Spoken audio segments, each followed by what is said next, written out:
और अब बात करते हैं चुनावी महाभारत की। प्रधानमंत्री नरेंद्र मोदी आज 2 राज्यों के दौरे पर रहेंगे। पीएम मोदी का 1 दिवसीय छत्तीसगढ़ दौरा आज है और पीएम मोदी प्रदेश में 2 चुनावी सभाओं को संबोधित करेंगे। पहली सभा की बात की जाए तो कोरबा लोकसभा क्षेत्र में 1 बजे होनी है। बीजेपी प्रत्याशी ज्योतिनंद दुबे के पक्ष में प्रचार प्रधानमंत्री नरेंद्र मोदी द्वारा किया जाएगा। और दूसरी सभा की बात कर ली जाए तो रायपुर लोकसभा के भाटापारा में 3 बजे सभा होगी। बीजेपी प्रत्याशी सुनील सोनी के पक्ष में प्रचार करेंगे प्रधानमंत्री नरेंद्र मोदी और साथ ही 4:25 पर रायपुर एयरपोर्ट पहुंचेंगे। रायपुर एयरपोर्ट से 4:30 बजे भुवनेश्वर के लिए रवाना हो जाएंगे। तो ये आज पूरा शेड्यूल प्रधानमंत्री नरेंद्र मोदी का रहने वाला है। छत्तीसगढ़ दौरा उनका रहेगा।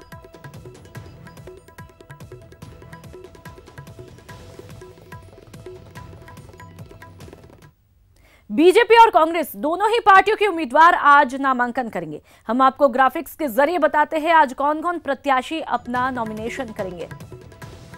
जयपुर ग्रामीण सीट से राज्यवर्धन सिंह राठौड़ अपना नामांकन करेंगे और सीकर से बीजेपी प्रत्याशी सुमेधानंद सरस्वती अपना नामांकन दाखिल करेंगे। जयपुर ग्रामीण से राज्यवर्धन राठौड़ अपना नामांकन आज करने वाले हैं बीजेपी की तरफ से। तो चूरू से बीजेपी प्रत्याशी राहुल कसवा भी अपना नामांकन आज दाखिल करेंगे। और इसके अलावा नागौर से कांग्रेस प्रत्याशी ज्योति मिर्धा भी अपना नामांकन दाखिल करेंगी। तो ये तमाम प्रत्याशी जो रह गए हैं वो आज अपना नामांकन दाखिल करेंगे। आपको बता दें कि कल सोमवार को भी नामांकन का दौर जारी रहा था और आज भी नामांकन का दौर जारी रहेगा। और अब बात महासमर के लिए रन फॉर रन की। 4 तस्वीरें हम आपको दिखा रहे हैं जिसमें सबसे पहले आपको बताएंगे कि सीएम गहलोत की चुनावी दौड़ के बारे में। तो वही आज केंद्रीय मंत्री और जयपुर ग्रामीण सीट से प्रत्याशी राज्यवर्धन राठौड़ अपना नामांकन आज दाखिल करेंगे। फिर यह भी बताएंगे कि हाड़ौती में होते हुए बीजेपी और कांग्रेस में दिलचस्प होते हैं मुकाबले की बात करेंगे। और सबसे आखिर में बात करेंगे महासमर में तीसरी ताकत की। तो ये 4 तस्वीरें जो आप देख रहे हैं उस पर खास तौर पर आज न्यूज़ 18 राजस्थान अपनी पैनी निगाहें बनाए रखेगा। तो मिशन 25 पर सीएम गहलोत लगातार है।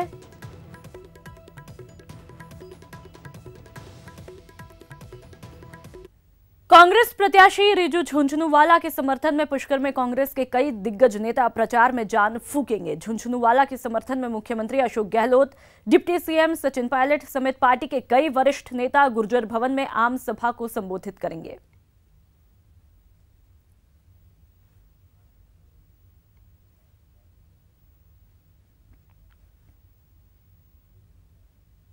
तो प्रत्याशी रिजू झुंझुनूवाला के समर्थन में आज जनसभा होनी है जिसमें सीएम और डिप्टी सीएम दोनों ही शिरकत करेंगे। तो मिशन 25 को लेकर के जंग जारी है। जयपुर में आज कर्नल राज्यवर्धन सिंह राठौड़ अपना नामांकन दाखिल करेंगे। राज्यवर्धन सिंह के नामांकन में योग गुरु बाबा रामदेव समेत खेल जगत की कई हस्तियां भी शिरकत करेंगी। राज्यवर्धन जयपुर ग्रामीण से बीजेपी के उम्मीदवार है।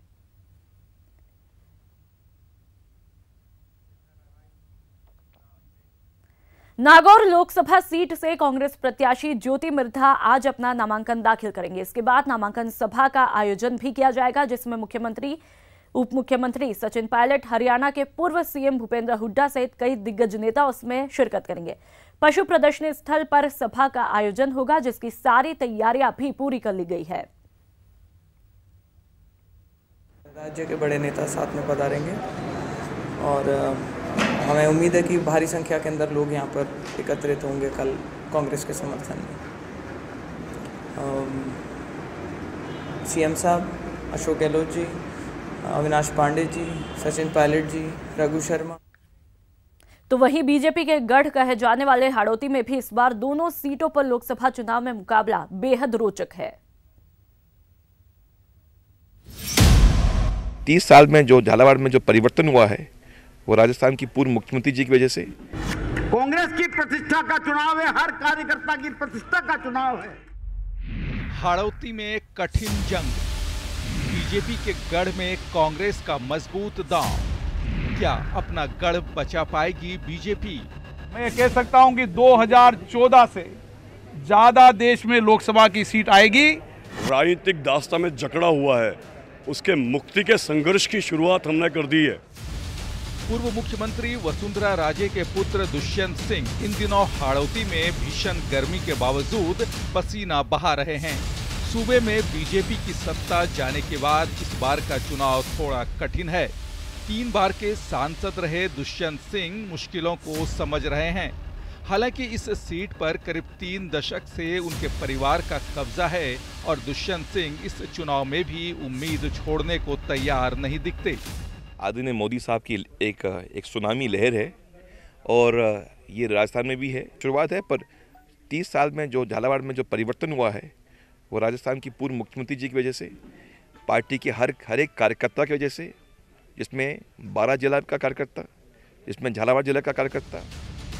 हालांकि विधानसभा चुनाव परिणाम से बीजेपी के लिए मुश्किल हालात के संकेत मिल रहे हैं। 12 झालावाड़ लोकसभा सीट की 8 में से 3 सीटों पर बीजेपी को पिछली बार हार का सामना करना पड़ा था।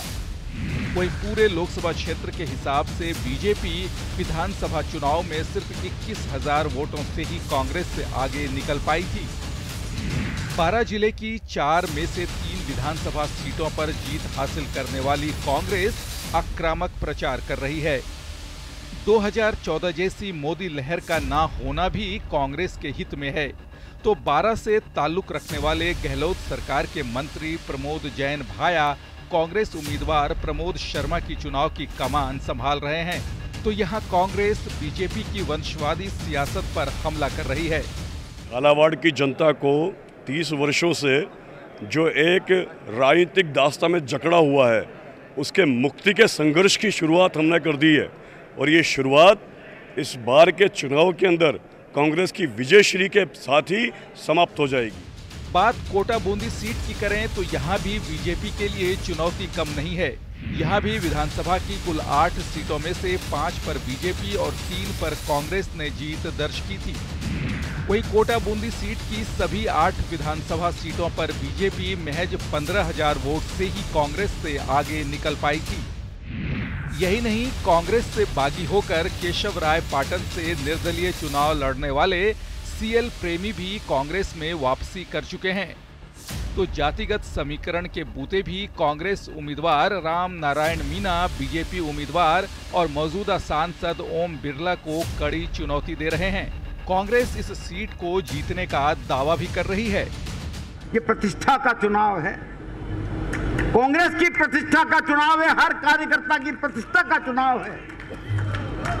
इसको इस तरीके से लड़ना चाहिए कि जैसे आप खुद उम्मीदवार हो, राम नारायण नहीं, आप खुद उम्मीदवार हो। हालांकि मौजूदा सांसद ओम बिरला को उम्मीद है कि पीएम मोदी के विकास कार्य के कारण उन्हें जीत जरूर मिलेगी। मुझे भरोसा है कि फिर मुझे कोटा बूंदी की जनता आशीर्वाद देगी और नरेंद्र मोदी जी को प्रधानमंत्री बनाएगी। मैं कह सकता हूं कि 2014 से ज्यादा देश में लोकसभा की सीट आएगी और देश में एक दल की बहुमत की सरकार बनेगी। हाड़ौती को बीजेपी का गढ़ यूं ही नहीं कहा जाता।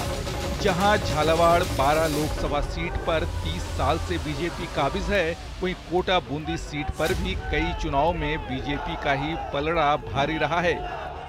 लेकिन विधानसभा चुनाव में कांग्रेस को मिली जीत से लोकसभा चुनाव में लगभग बराबरी पर खड़ी कांग्रेस बीजेपी को कितना टक्कर दे पाती है, ये 23 मई को चुनाव के नतीजे से ही साफ होगा।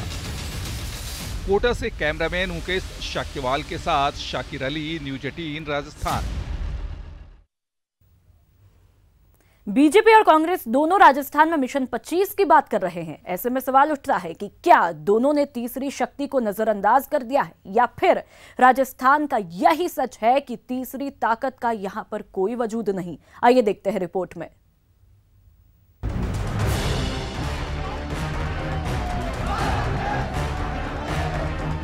राजस्थान के महासमर में सबसे ज्यादा बीजेपी और कांग्रेस का शोर है। ऐसा लग रहा है मानो इन्हीं दोनों के बीच टक्कर है और बाकी की पार्टियां और निर्दलीय उम्मीदवार चुनाव मैदान से बाहर हैं।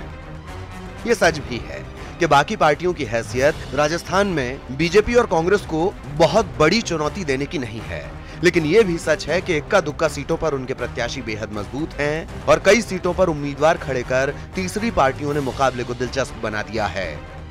मसलन भारतीय ट्राइबल पार्टी 4 सीटों पर चुनाव लड़ रही है। बांसवाड़ा डूंगरपुर सीट पर तो बीटीपी उम्मीदवार की दावेदारी भी मजबूत है। बीएसपी 20 सीटों पर उम्मीदवार उतार चुकी है, 5 सीटों पर उतारने वाली है। सीपीआईएम 3 सीटों पर लड़ रही है और सीकर और चूरू में मजबूत स्थिति में है। सीपीआईएम उम्मीदवार अमरा राम और बलवान पूनिया खेल बिगाड़ सकते हैं। तीसरी पार्टियां चुनावी मैदान में हैं, अपनी उपस्थिति भी दर्ज करा रही हैं, लेकिन सबकी निगाहें बांसवाड़ा डूंगरपुर सीट पर टिकी हैं, जहां बीटीपी के उम्मीदवार कांतिलाल बीजेपी और कांग्रेस दोनों को झटका देने की स्थिति में नजर आ रहे हैं। बीटीपी के प्रदेश अध्यक्ष बेलाराम घोघरा कहते हैं कि जहां जहां अनुसूचित जनजाति के लोग हैं, बीटीपी ने वहां वहां लड़ने का फैसला किया है।